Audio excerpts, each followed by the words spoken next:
काही क्षण असे पण येतात संसारात, ज्यात आपलं अन जोडीदाराचं पटायचं बंद होतं. गैरसमज वाढतात.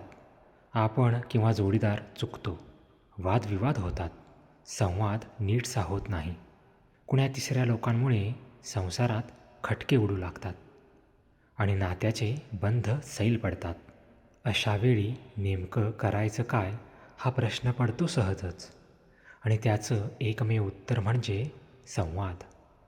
संवाद साधून नीट विचार करून गोष्टी कशा ठीक होऊ शकतात यावर भर देणे.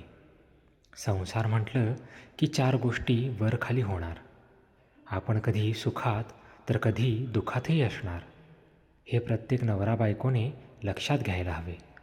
इगोपेक्षा नाते महत्त्वाचे असायला हवे. चुकांना माफी दोन्ही बाजूंनी असायला हवी. त्याग, प्रेम, काळजी, जिव्हाळा, आपुलकी दोन्हीकडून हवी.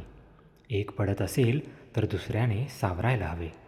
नात्यात एकतर्फी असेल सगळं तर ते नातं कधीच आयुष्यभर टिकत नाही, इतके कळायला हवे. एखादी व्यक्ती आयुष्यभर चांगली कधीच असू शकत नाही. मग आपणही वाईट वागतोच ना कधी कधी. आणि इथे कुणीच कायमसाठी नाही आहे. त्यामुळे एकमेकांचे हात घट्ट धरून खूप प्रेम करायला हवे.